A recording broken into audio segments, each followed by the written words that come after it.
kita sekarang melaksanakan silaturahmi dengan pasti orang tua kita, guru kita, sebagai bentuk silaturahmi antara kepolisian dengan ulama. Karena yang perlu tadi sampaikan bisa punya pengaruh ulama dan masyarakat yang harus kita kuat. Harus kita jaga terus silaturahmi. Saya juga sebagai warga Aceh juga adalah guru saya.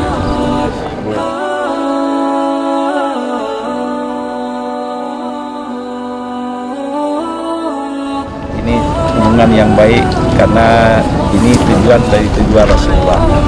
Karena tujuan dari Rasulullah bersatu ulama dan masyarakat itu sumber kesatuan kita, kokoh kita. Insya Allah.